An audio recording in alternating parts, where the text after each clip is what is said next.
जाने माने शिक्षक अवध ओझा सर, जिनका आप वीडियो हर दिन सोशल मीडिया पर देखते होंगे, वही अवध ओझा सर अब राजनीतिक में अपना पहला कदम रख चुके हैं और उन्होंने आज आम आदमी पार्टी को ज्वाइन कर लिया।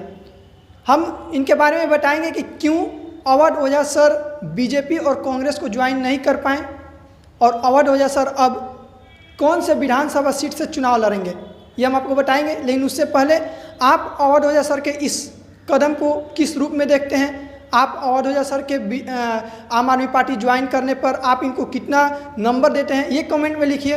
बाकी अवध ओझा सर जो एक शिक्षक हैं, काफ़ी वायरल रहते हैं, इनको यूट्यूबर भी कह सकते हैं और यूट्यूब इंस्टा में ये काफ़ी वायरल दिखते हैं और ये एक हिस्ट्री के शिक्षक बताए जाते हैं जिनका वीडियो आए दिन सोशल मीडिया पर देखने को मिलता है। लेकिन अब यही अवध ओझा सर अब शिक्षक के साथ साथ इनके नाम के बगल में अब नेता भी लिखा जाएगा, क्योंकि आज अवध ओझा सर ने आम आदमी पार्टी को ज्वाइन कर लिया और अब वो एक नेता के रूप में भी आगे का कार्य करेंगे। अवध ओझा सर, सबसे बड़ा सवाल ये उठता है कि बीजेपी और कांग्रेस को क्यों नहीं ज्वाइन किए। इनके आम आदमी पार्टी ज्वाइन करने के बाद से लगातार ये सवाल आ रहा है कि आखिर अवध ओझा सर ने बीजेपी को क्यों नहीं ज्वाइन किया, कांग्रेस को क्यों नहीं ज्वाइन किया, आखिर आम आदमी पार्टी ही क्यों? तो इसका जवाब हम आपको बताएंगे। ये भी बताएंगे कि अब दिल्ली में अगले साल जो विधानसभा का चुनाव होने वाला है उसमें अवध ओझा सर कौन से पार्टी से, कौन से विधानसभा सीट से चुनाव लड़ेंगे। लेकिन उसके पहले आप बीजेपी और कांग्रेस वाला खेल समझ लीजिए। इसके पहले जो लोकसभा चुनाव बीता उसमें अवध ओझा सर ने बीजेपी की तरफ से प्रयागराज से लोकसभा चुनाव लड़ना चाह रहे थे। बीजेपी के बड़े बड़े नेताओं से उनकी बात भी हो रही थी, बड़े बड़े नेताओं से डेली उनका बातचीत हो रहा था और वो प्रयागराज से चुनाव लड़ना चाह रहे थे। लेकिन अब बीजेपी में उनका दाल नहीं गला, बीजेपी से बात नहीं बन सकी और जिसके बाद वो लोकसभा चुनाव नहीं लड़ पाए। उसके बाद बारी आती है कांग्रेस की। कांग्रेस के साथ भी अवध ओझा सर का सेम यही हाल हुआ और वहाँ भी उनका दाल नहीं गला, जिसके बाद उनको बीएसपी बहुजन समाज पार्टी से ऑफ़र मिलता है। लेकिन अवध ओझा सर ने इस ऑफ़र को ठुकरा दिया।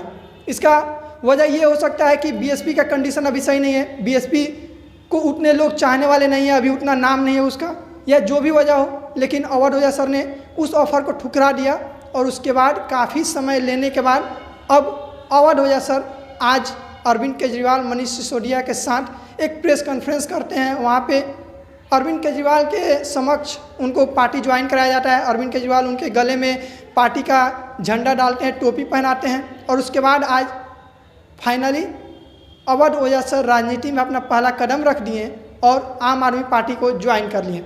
अब आम आदमी पार्टी ज्वाइन करने के बाद सबसे ज़्यादा जो सवाल पूछा जा रहा है वो ये कि अवध ओझा सर अब कौन से विधानसभा सीट से चुनाव लड़ेंगे।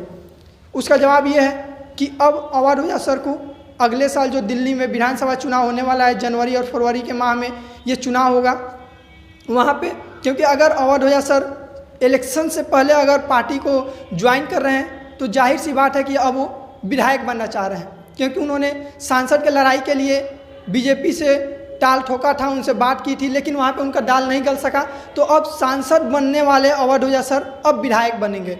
लेकिन सवाल ये कि कौन से पार्टी, कौन से सीट से। अब तो पार्टी क्लियर हो गया कि आम आदमी पार्टी की तरफ से वो चुनाव लड़ेंगे, लेकिन कौन से सीट से वो चुनाव लड़ेंगे, सवाल ये उठ रहा है।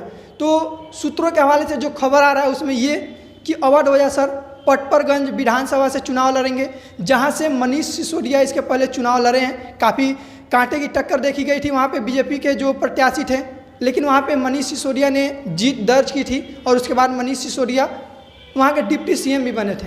लेकिन अब मनीष सिसोदिया के उस सीट को अवध ओझा सर के नाम किया जाएगा, ऐसा सूत्रों के हवाले से खबर आ रहा है। और उस जगह से आखिर क्यों अवध ओझा सर को मनीष सिसोदिया का वो सीट दिया जा रहा है ये भी आप जान लीजिए।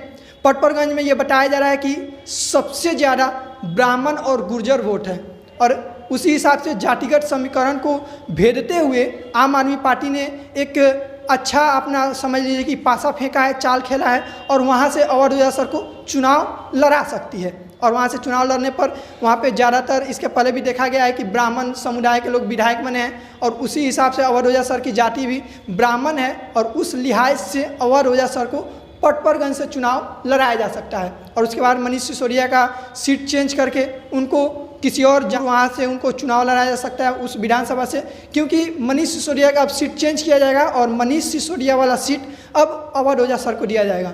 अवध ओझा सर जिनके वीडियो में आप ये देख सकते हैं कि कैसे वो भीमराव अंबेडकर के प्रशंसक लगते हैं, उनको मानने वाले लगते हैं। वो अपने वीडियो में कई बार अलग अलग नेताओं की तारीफ़ करते हुए सुने जाते हैं, कभी लालू यादव, कभी नरेंद्र मोदी, अलग अलग तरह के नेताओं की भी वो तारीफ़ करते हैं। लेकिन अब देखना होता है कि ये अपनी राजनीति कैसे चलाते हैं, क्योंकि अवध ओझा सर के कई सारे ऐसे इंटरव्यू है जिसमें वो शुरू से ये बात कहते थे कि वो चुनाव लड़ेंगे।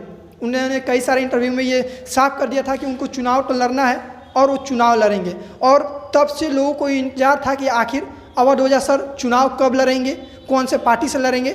और अब वो सस्पेंस खत्म हो चुका है और अवध ओझा सर आज आम आदमी पार्टी ज्वाइन कर ये सारा जो सस्पेंस था उसको ख़त्म कर दिए हैं। और जो सूत्रों के हवाले से खबर आ रहा है वो ये कि दिल्ली के विधानसभा जो पटपरगंज की सीट है वहाँ से अवध ओझा सर चुनाव लड़ते हुए दिख सकते हैं। लेकिन अब देखना होता है कि इस क्षेत्र में वो कितना कमाल कर पाते हैं, क्योंकि शिक्षा के क्षेत्र में वो काफ़ी वायरल हो रहे थे, उनको काफ़ी लोग सुनने वाले थे, देखने वाले थे। लेकिन अब देखना होता है कि इस क्षेत्र में वो कितना सफल हो पाते हैं। आपको क्या लगता है कि क्या अवध ओझा सर राजनीति के क्षेत्र में सफल हो पाएंगे?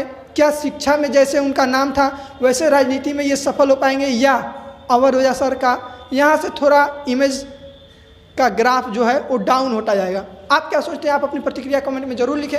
मेरा नाम दीपांशु कुमार सिंह है, आप हमें न्यूज़ अपडेट बिहार पर देख रहे हैं। बहुत बहुत धन्यवाद।